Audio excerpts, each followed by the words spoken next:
Fabián, buenas noches, ¿cómo estás? ¿Qué tal, Hugo? Muy buenas noches. Y como hacía referencia en el preámbulo del programa, hoy los efectos del paro, lo que ha dejado esta medida de fuerza del pasado 6 de abril.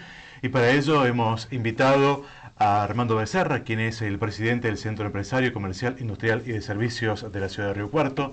Daniel Reilova, subsecretario de Agroindustria y Comercio de la Municipalidad de Río Cuarto, y Eduardo Tello, quien es el titular del gremio ATURC, de los no docentes de la Universidad Nacional de Río Cuarto. Buenas noches y muchas gracias por venir. Buenas noches, muchas gracias por la presencia. Y bueno, Armando, como para comenzar a introducirnos en el tema, ¿qué dejó el paro para los empresarios? Sí, yo diría para la ciudadanía en general, porque me da la impresión que para los empresarios no ha dejado muchas conclusiones. Podemos tomar algunas muy puntuales, pero las más relevantes creo que están en el país, para la ciudadanía en general. En este sentido creo que fue un paro que efectivamente se sintió. Yo no comparto esa tesitura de que realmente es un dato que no se haya sentido.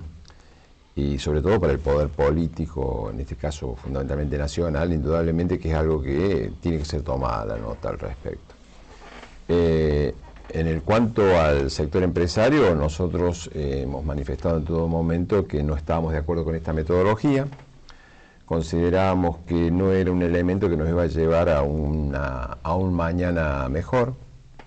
Ahora, indudablemente este paro ha tenido características interesantes también desde el punto de vista del análisis que podemos hacer de él, ¿no? Es un paro que evidentemente no se llegó claramente y rápidamente. Realmente que yo creo que aquí, además de las cuestiones económicas que se plantean como motivación de este paro, también hay cuestiones políticas, ideológicas. Pero no en el sentido tradicional que lo sabemos medir habitualmente. Muchas veces se dice si este paro es destituyente o no. Yo creo que no era destituyente, pero claramente creo que es una señal importante del sector sindical que indudablemente en función de la repercusión que tuviera, digamos, puede llegar a fortalecer o debilitar un gobierno. Por otro lado, hay un ingrediente que no es poco, ¿no? Es el hecho de que fundamentalmente no lo vi muy cómodo al poder sindical hacer todo este paro, ¿no? Esto de que en alguna medida haya surgido desde algunos sectores donde hay una cuestión hay más política e ideológica quizás, es un dato, ¿no? Otro dato importante que también a nosotros nos llama la atención es el hecho de que nos hemos encontrado en un paro donde había un sector de la población que ha militado en favor del paro y otro sector que no ha militado en favor del paro, al contrario, militó por el no paro. Son las características que nosotros vemos como más importantes, que podemos tomar nota.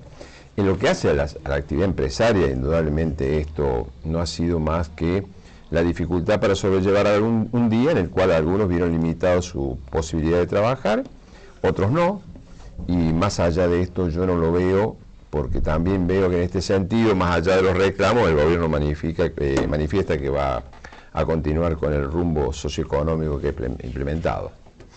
Eduardo, desde la CGT, ¿qué balance hacen? Desde el gobierno dicen que fue un paro innecesario, desde la CGT es más en cuanto a un éxito contundente, desde tu posición sindicalista, ¿cómo? Yo creo que, el paro me parece que fue un contundente llamado de atención que no puede ser eludido más allá de los esfuerzos discursivos que hagan por el gobierno nacional. Yo creo que en algunas cosas comparto lo que decía Armando. Hay un sector del sindicalismo que no estaba cómodo con este paro. La toma de decisiones del paro parecía la despedida de los chalchaleros por el tiempo que llevó.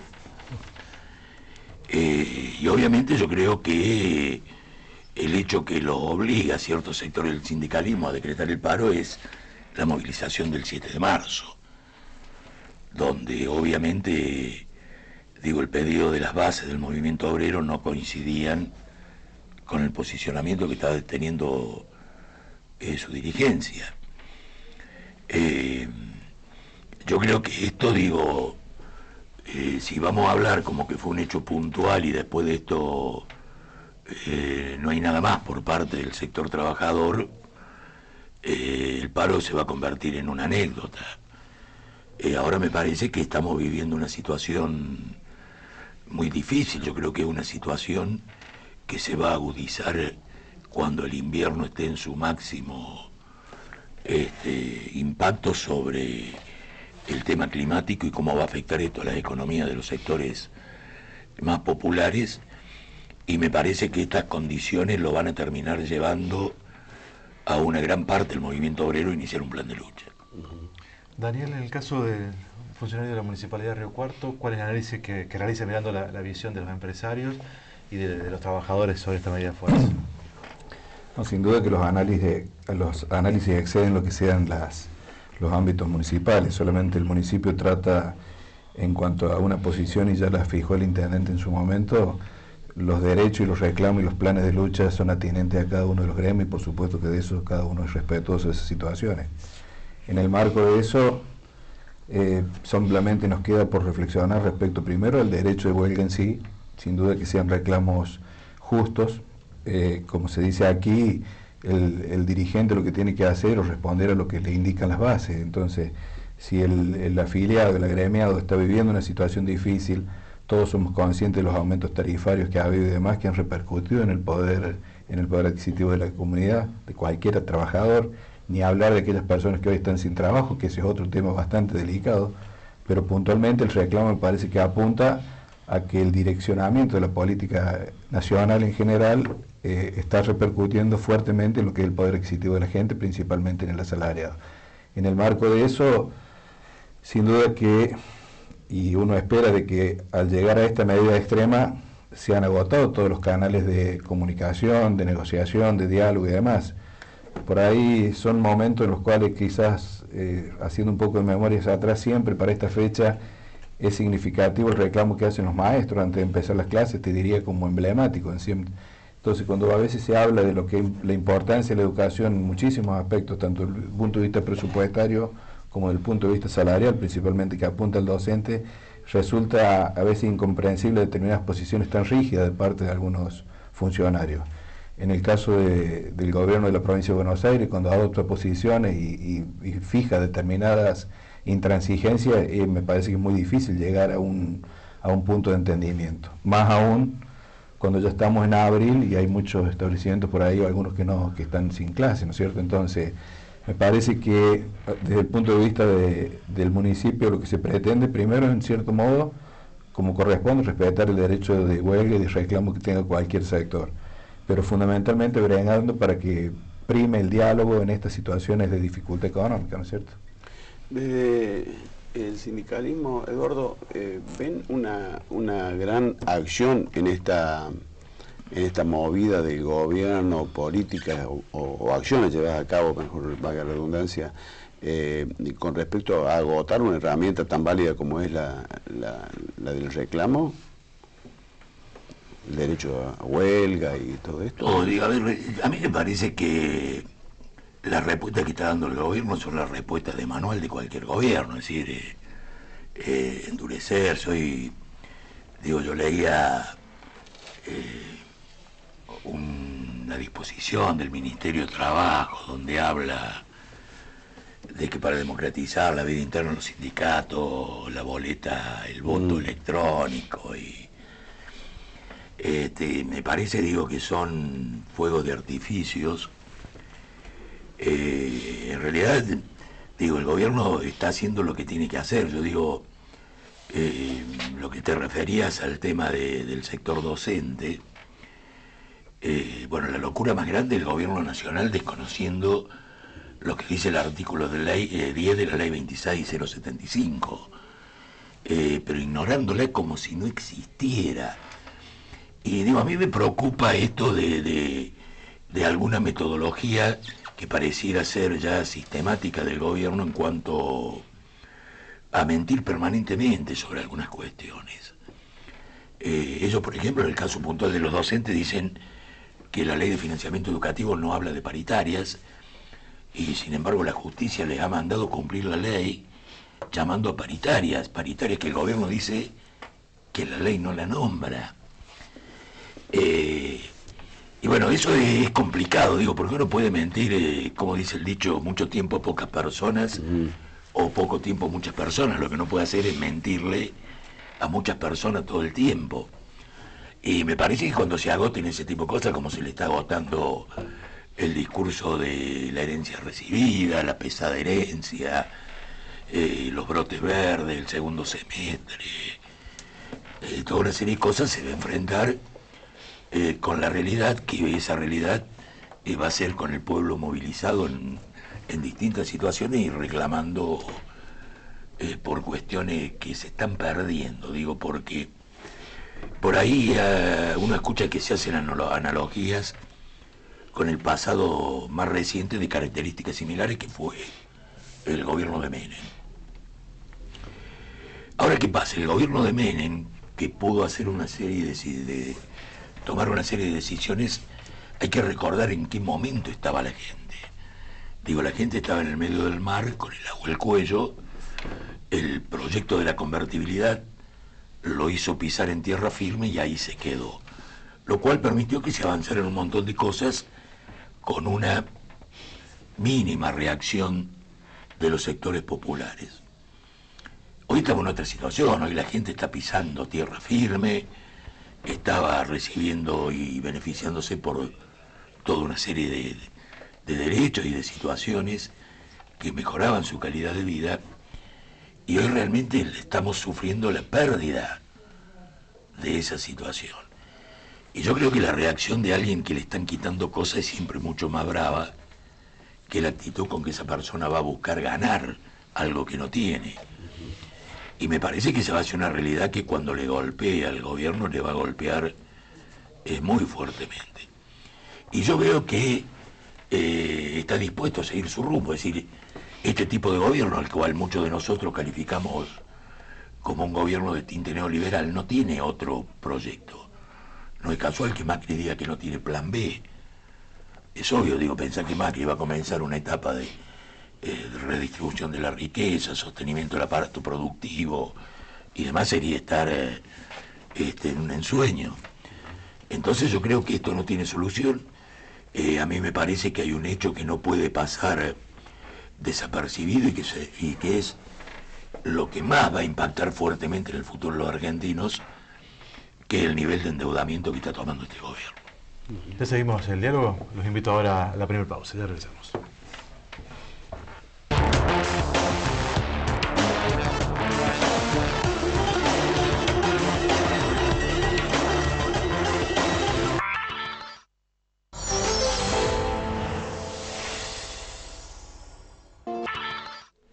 Continuamos con nuestros invitados analizando los efectos del paro llevado a cabo en los últimos días. Y Armando, Eduardo recién manifestaba que son artificios lo que está haciendo el gobierno en este momento, usando un poco de fuegos de artificio. ¿Parece que están así o es más bien una posición más dura y que esto puede llegar a tener un futuro más conflictivo? Mire, ¿no? Yo creo que en el tema del paro general no me parece que esté tan claro, por lo menos para mí, como sí lo estuvo en todo el conflicto docente. En el conflicto docente, fundamentalmente el conflicto docente de la provincia de Buenos Aires, que es el que más notoriedad ha tenido en nuestra sociedad, como así también el planteo de la nacionalización de la paritaria, yo creo que esto fue una pulseada realmente de carácter político gremial, donde ahí sí yo veo claramente que había una intención en alguna medida de mostrar a la sociedad como que se estaba buscando y en alguna medida se podía llegar a obtener con muchas posibilidades un doblegamiento de la política oficial. Y en ese sentido el gobierno lo tomó como un test y evidentemente lo ha venido sobrellevando y bueno, estos últimos días hay algunos medios incluso que estaban planteando de que en alguna medida el gobierno había salido airoso de esto. Bueno, eso se lo puede medir desde el punto de vista político, ideológico, desde el punto de vista político gremial. El punto de vista en sí de la educación es otra historia, ¿no? De cualquier manera, creo que esto de la nacionalización claramente tenía objetivos políticos y por otro lado, el hecho de que si bien existe la herramienta, yo no debo de reconocer que existe a nivel de legislación la posibilidad de llamar a política paritaria nacional, pero claramente también había un objetivo, ¿no? La paritaria a nivel nacional tengo entendido que procura asegurar mínimos niveles de ingreso de los docentes y en este caso contempla la posibilidad de que el Estado Nacional deba socorrer a las provincias para lograr ese mínimo. Y acá viene la eterna discusión de que hay veces qué pasa con las provincias si generan una administración razonable como para poder asegurar el piso salarial de los docentes y si en definitiva esta no era una herramienta para pasársela a la factura de la nación. Entonces yo lo vería como un test donde todavía esto hay mucho por andar, ¿no? En cuanto al paro no lo vi de esa manera, creo que aquí en el paro hubo casi que diría posiciones clásicas con el ingrediente sí de que la ciudadanía, un sector, militó en favor de un sector y otro, y como dije hace un rato, el sector sindical no tan homogéneo y compacto en torno de esto. ¿Hubo presiones a los comerciantes, a aquellos que no abrieron sus puertas en la ciudad? No, aquí en la ciudad no. Yo diría que cada uno puede rescatar cosas que otros sectores pueden no rescatar, pero a mí me pareció muy respetuoso y democrático. Hubo acusaciones del sector gremial respecto de que habían sido presionados algunos empleados, puede ser. También, por ejemplo, a nosotros nos dicen, nos visitan para presionarnos que cerremos. La verdad, no se percibió ni nos consta nada de esto, al contrario.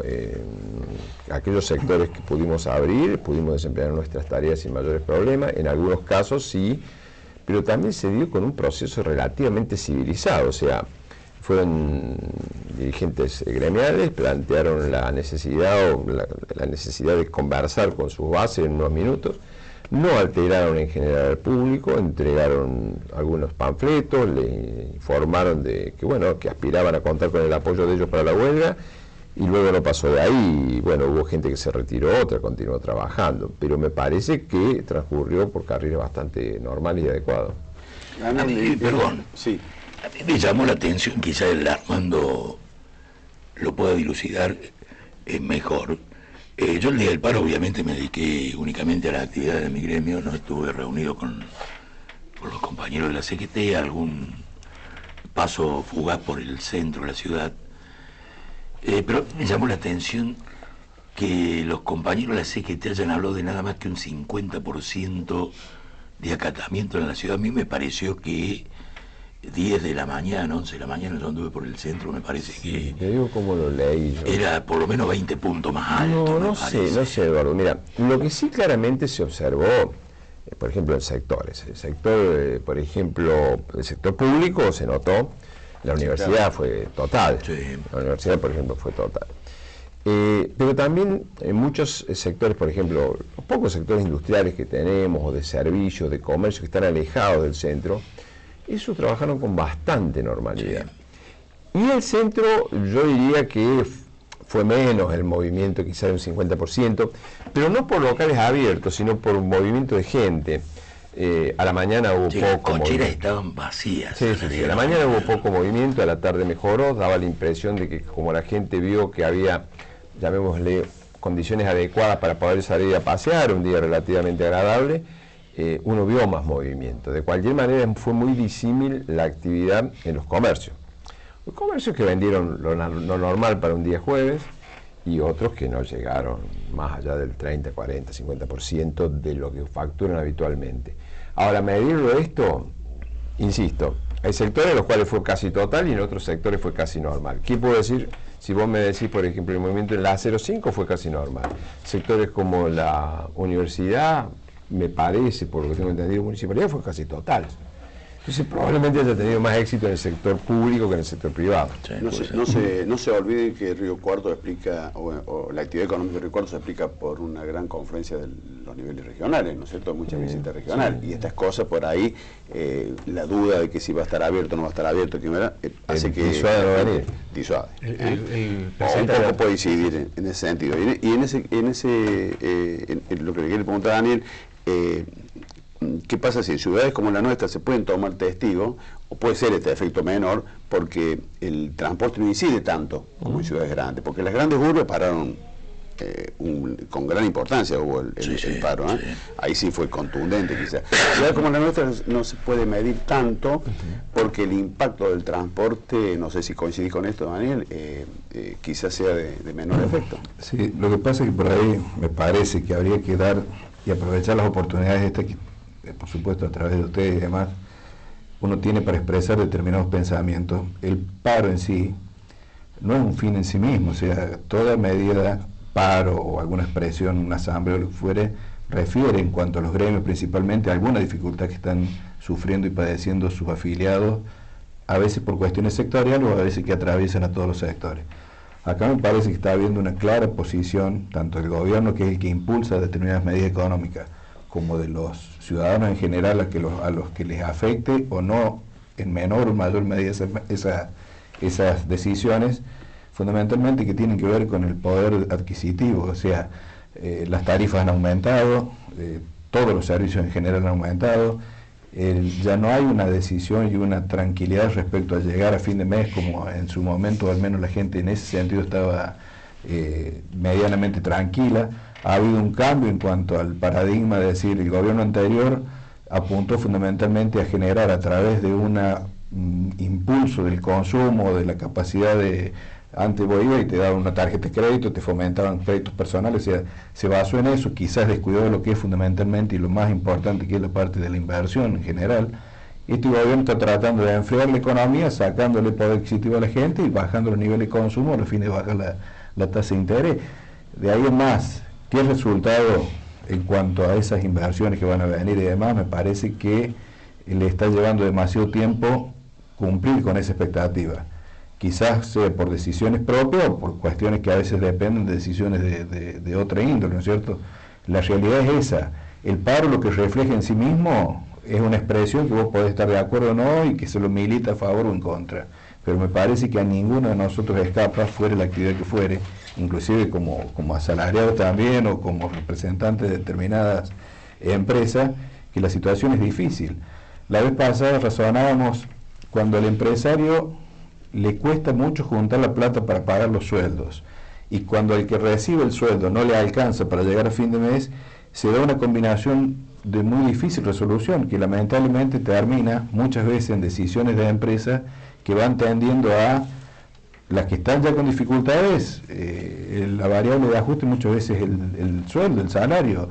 En todas las empresas la masa salarial y la carga laboral es muy significativa en la estructura de costos. Entonces por ahí se empieza a tocar fundamentalmente o a achicar personal y demás. Entonces esa es una realidad que no escapa a nadie, esa la vemos, no hace falta ser un iluminado ni un economista para darse cuenta. Entonces el paro puede analizarse de una manera u otra, con una visión u otra, pero sin duda que hay determinadas cuestiones de la realidad que van a superar cualquier cuestión que no se solucione en el corto plazo, ¿no es cierto? Ya seguimos hablando de los efectos del paro, ahora vamos a marcar una nueva pausa. Seguimos con los efectos del paro y usted hacía referencia que, y el propio presidente ha señalado que no hay un plan B. ¿Sirve o no sirve este tipo de protestas, este tipo de medida de fuerza? Yo creo que sirve, lo que pasa es que nadie le puede pedir milagros a un paro de hoy para mañana. Por eso yo decía que indudablemente si dejamos este paro como un hecho aislado, obviamente una vez que el gobierno asimile el golpe, porque todos los paros con este tipo de masividad y lo golpea políticamente el gobierno. Una vez que el gobierno asimile el golpe y pasó... Pero parece que el gobierno no ha tomado nota de... Es que yo no sé si va a tomar nota o no va a tomar nota cuando haya continuidad con esto. Es decir, yo creo que el conflicto docente, por ejemplo, para tomar un hecho emblemático de la actualidad, no está resuelto. Recién hacían mención, no sé quién, había medios que decían un triunfo de Vidal, los docentes levantaron el paro, no sé qué paro levantaron. Ellos después del paro de la CGT no tenían ningún otro paro decretado, o sea, siguen, claro, no lo tenían programado, es decir, están viendo otros tipos de acciones. Ayer intentaron una con los chicos en la aula, como le pedían, sin embargo, tuvieron una represión que no tenía sentido hacerla. Pero a mí me parece que va a haber sectores del movimiento obrero con el acompañamiento no de algunas dirigencias nacionales que van a seguir luchando. Y yo creo que le va a ser muy difícil. Ahí estaba leyendo la alternativa que propone el gobierno para estimular el sector textil y el sector de calzados es rebajar los aportes patronales a la seguridad social, una receta ya hecha por Cavallo en el año 93, 95, y que terminó llevando la tasa de desempleo del 8% al 24%, cuando yo me acuerdo como si fuera hoy, Cavallo decía, con este ahorro los empresarios van a generar trabajo. Y digo, si estamos usando, como decía Einstein, ¿no? Las mismas soluciones para los mismos problemas, vamos a encontrar siempre los mismos resultados. Y me parece que la gente no está dispuesta a arrimarse a las orillas de otro 2001. Sí, pero hay también algunos aspectos que se hacen hasta con desconocimiento, ¿no? La gobernadora de Buenos Aires, cuando plantea que se van a recuperar los días en las vacaciones de invierno, desconociendo que no son vacaciones, sino que es un receso invernal por la salud de los chicos. O sea que de alguna manera hay una contradicción, porque no es una vacaciones de docentes, sino que es un receso. Pero quería hacer una pregunta a Armando con respecto a lo que había manifestado recién el Daniel, en cuanto a que el gobierno anterior hacía uso de políticas que iban dirigidas al consumo, que son políticas más de corto plazo, y esto cuando Macri dice que no va a modificar el rumbo, me parece que habla de su política de largo plazo. ¿Qué es lo que se piensa desde el empresariado? Tiene que modificar, esto llama la atención como para modificar el rumbo de la política que tiene el gobierno. Mire, nosotros hacíamos una lectura respecto de los niveles de consumo que teníamos durante el gobierno anterior, y nosotros en todo momento, ya desde 3 o 4 años antes del final del gobierno anterior, planteábamos de que no lo veíamos sustentable en el tiempo, veíamos de que ese consumo, pese a que seamos beneficiarios directos, sobre todo aquellos empresarios, si habláramos por interés, pura y exclusivamente, como habla buena parte de la ciudadanía, qué mejor para quienes vivimos del consumo que haya consumo. Lo que pasa es que también debemos ser en alguna medida responsables y ver si esa posibilidad es sustentable en el tiempo.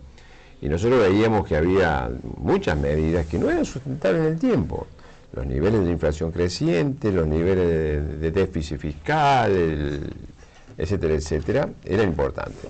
Después cuestiones como la de el plan Ahora 12 sin interés, que no era así, eso fue falso, y donde en este gobierno se apela ahora, en el mes pasado, hace 2 meses, a simplemente eliminarlo en una medida que me parece también totalmente incorrecta. ¿Y esto cómo se entiende? Si estamos en contra, ¿cómo podemos plantear que no veamos bien que se corte? Lo que pasa es que en este caso yo creo que lo que había que hacer era tomar planes mucho más cortos para lo que es consumo, porque sustentar consumo de bienes no durables con financiación a 12 meses, desde cualquier punto de vista, escapa a lo razonable. O sea, pagar una remerita o ir a comprar al supermercado pagando 12 meses es un problema en medio plazo. La hora 18 también. Bueno, por eso, pero lo que estoy queriendo significar es que debió recurrir luego a cortarlas, cuando lo más razonable era que pusiera planes más cortos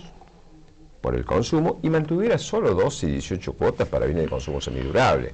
Entonces eso es más racional, es menos traumático, y si todos pensamos que esto iba a tender a eliminarse, pero en el tiempo, cuando se empezara a normalizar la actividad económica, volviendo a lo que existe en todo el mundo, que es la posibilidad de financiar en cuotas, pero con algún costo de interés por parte del consumidor, en función de la decisión que tome. Así funciona el 90% del mundo. Y sin embargo, en este caso nosotros decimos, bueno, esta es una más de las manifestaciones de que la cosa no nos permite prever que el consumo se recomponga. Nosotros lo que estamos viendo es que el consumo se va a recuperar, pero lentamente. Lo que pasa, no, creo yo, que la gente está haciendo frente con el salario actual a endeudamientos pasados también. Entonces es difícil, si no le da financiamiento para que siga consumiendo, ahora tiene que dejar de consumir hoy. Claro, pero ¿qué hace? Entonces mantener la rueda sin fin. No, tenés que tener políticas de claro, bueno, políticas, claro. Pero indudablemente que este proceso de sumo endeudamiento por consumo que había tampoco se sustenta en el tiempo. Y una sociedad que solamente consuma y no piense en la producción tampoco tiene bases sólidas. Sí, esto es como cuando ahora mencionan el problema del empleo. El problema del empleo es un drama en nuestra sociedad. pero realmente vemos preocupaciones porque también debe interesarnos el empleador, porque no sé en qué cabeza puede caber de que haya crecimiento del empleo si no nos interesa cómo le va al empleador. No interesarnos cómo anda la actividad económica. Sin embargo, Argentina pareciera que se mide por efectos mágicos en los cuales lo importante es que haya empleo. Si después el que lo emplea le va bien o mal, es problema de él. No, entonces esto así no funciona y acá tenemos las consecuencias. O sea, una sociedad donde no privilegia la actividad económica privada, o mejor dicho, perdón, me expresé mal, no puedo decir que la tenga que privilegiar, pero por lo menos ponerla en un nivel de consideración adecuado. Daniel, ¿cómo lo ves desde la economía local? ¿Cómo ves la actividad en este momento y esto que se refería Armando? Mira, está la actividad? Desde el comienzo de la gestión, mediados del año pasado, tomamos una actitud por parte de la municipalidad de mantener una relación directa e interiorizarnos, de transmitir nosotros nuestras posiciones y de resaltar las inquietudes de cada una de las instituciones intermedias, CESI, Sociedad Rural, Universidad, el Obispado mismo, las distintas fundaciones y demás. Creo que hemos, te diría, fomentado, potenciado y también en función de la apertura y el compartir algunas visiones con las instituciones, desde nuestro punto de vista una relación muy sólida en general con lo que sea del tejido, te diría, de las distintas expresiones intermedias de la sociedad de Río Cuarto. Me parece que Río Cuarto y de todas surgieron inquietudes respecto a determinados análisis de las ventajas comparativas que tiene esta región, en comparación con otras que quizás no lo tengan. Ubicación geográfica, la posibilidad de tener una universidad tanto pública como las privadas de excelencia. Veíamos que estábamos en una situación inclusive cerca de la materia prima hoy por hoy, que es un elemento fundamental, tanto que se hable de la agroindustria y demás. O sea que había una serie de cosas fruto de la visión y el análisis de cada una de estas instituciones que eran favorables como para contrarrestar determinadas situaciones de dificultad a nivel nacional. En el marco de eso estamos tratando de profundizar esos conceptos, de ver de qué manera somos entre todos capaces de potenciarlos y ponerlos en valor, sin duda que en el marco de una situación económica que hoy por hoy lo veíamos muy difícil desde el punto de vista privado y también desde el punto de vista público. El tema de las dificultades que hay respecto a la cuestión de desocupación en Río Cuarto afectan a la cuestión de lo que es hoy por hoy el municipio en general. Entonces, en el marco de eso y con ese beneficio de estar trabajando en conjunto las distintas instituciones, esperamos poder amortiguar un poco esa situación. Pero, bueno, la situación un poco depende de cómo se vayan a definir las cuestiones a nivel nacional, que hasta ahora me parece que, por lo que uno tiene algo de conocimiento y experiencia, está difícil y lejano de solucionarse, ¿no es cierto? Muchas gracias por venir. Así como bueno, todos nuestros invitados se van a llevar un presente, la gentileza del programa, en este caso un Malbec, de Supermercado Sano. Gracias y buenas noches. Bueno, a ustedes muchas gracias. Nosotros marcamos la pausa, ya regresamos con el último bloque. ¿Qué tal, Hernán? Buenas noches, ¿cómo estás? Buenas noches. Hoy vamos a hablar de los conflictos que nos ha traído el blanqueo, porque ahora empiezan los momentos de conflicto. Ahora viene el día después del blanqueo, y lo que la AFIP puede salir a ver. De hecho, la ley es muy clara, donde no limita ni enerva las facultades de verificación y fiscalización de la AFIP. Seguro. Por parte de los sujetos y los elementos que sean exteriorizados en la ley de sinceramiento fiscal.